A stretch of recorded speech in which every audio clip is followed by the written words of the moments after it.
अरविंद बादशाह।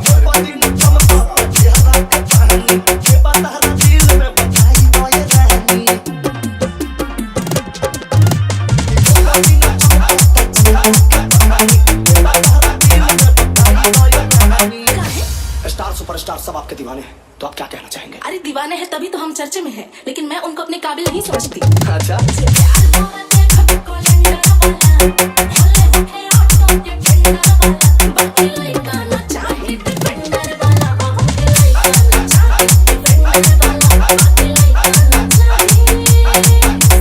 अरविंद बादशाह।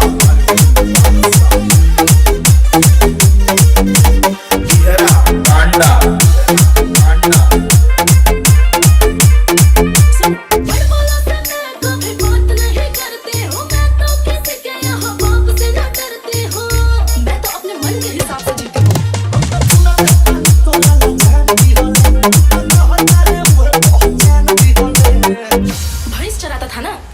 कितना दिमाग होगा। उनको छूने के लिए औकात चाहिए, औकात उतना बड़ा होना चाहिए कि आप उनको छू सके।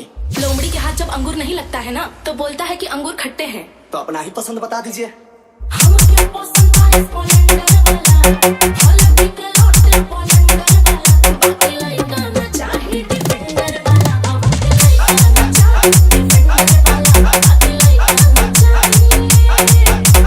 अरविंद बादशाह।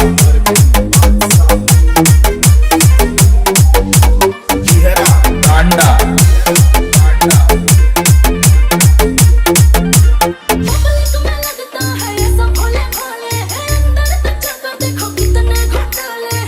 अरे पूरी दाल ही काली है।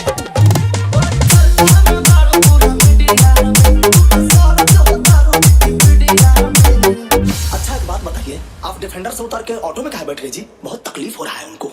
हाँ तो वो भी कौन सा करीना कपूर के साथ दिखाई दे रहे हैं, वो तो स्कूटी पे ही सवार है। तो आप क्या कहना चाहती हैं? ठेला वाला हो या सिलेंडर वाला,